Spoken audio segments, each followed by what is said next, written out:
Presyo sang bugas sa mga merkado padayon nga nagasaka. Pila ka mga mangunguma nagapreparar na agud temprano nga makasugod sa first cropping. Ini ang gitutukan ni Zen Kilantang live sa Barangay Tigum Pavia, Iloilo. Zen?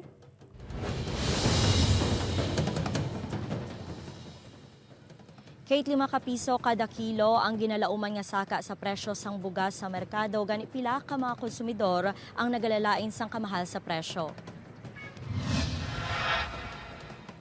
Kadungan sang pagmahal sang presyo sang abono ang pagnubo man sang produksyon sang humay. Sang damlag lang sang ginanunsyo sang Department of Agriculture ang posible pagtaas sa presyo sang bugas sa 5 ka piso kada kilo bangod sang mataas nga farm gate price sa pag-umpisa sang tig-ilinit, input cost kag manubo nga buffer stock.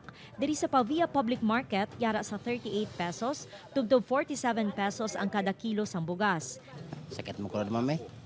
Jadi si Pabla, adlaw adlaw to bukas tapos masaka pa no mga bina. Suno sa negosyante, nagapataas sila sang presyo kung nagasaka man ang ila ginakuhaan. Ginalantaw sa manugbaligya nga rason bangod wala na sang ani. Dugang pa sang kamahal sang presyo sang prime commodities. Why na ta subong cropping? Why na gid umay kay why na gid kay hindi naman season nga pan na outgoing ng ani. Kaya ang importation sige saka nila. 50 to 70 ang persak ng saka sang importasyon naton nga bukas. Nagabili ang sako sang bugas sa 1,900 pesos tubtob 2,400 pesos depende sa klase. Sa pagtaas sa presyo sang bugas, ang pila ka mga mangunguma nagapanghanda na para sa first cropping sa Hunyo. Si Tatay Victor, ginapatubian na ang iyang talamnan agud mapreparahan ang pagsabog. Apang bisan pa kuno tig alani o kun wala, barato sa gihapon ang pagpamakal sang humay sang rice dealer. Ginarado sang taktura. Tapos i-prepare na sa John, i-ano na sa liwat radohon kag sabugan naman sang humay. Nagligad nga third crop ko na ang bakal si City. Pero third crop na. Sa first crop, ang bakla na hasta lang sa 14 pesos. Taas na gitna.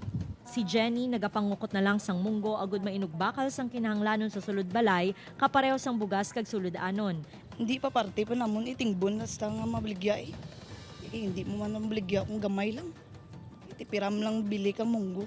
Subong yara sa 19 pesos ang buying price sang National Food Authority sang clean and dry palay. Ginausisa man sang ahensya ang kalidad sang humay nga ginabakal sa mga mangunguma.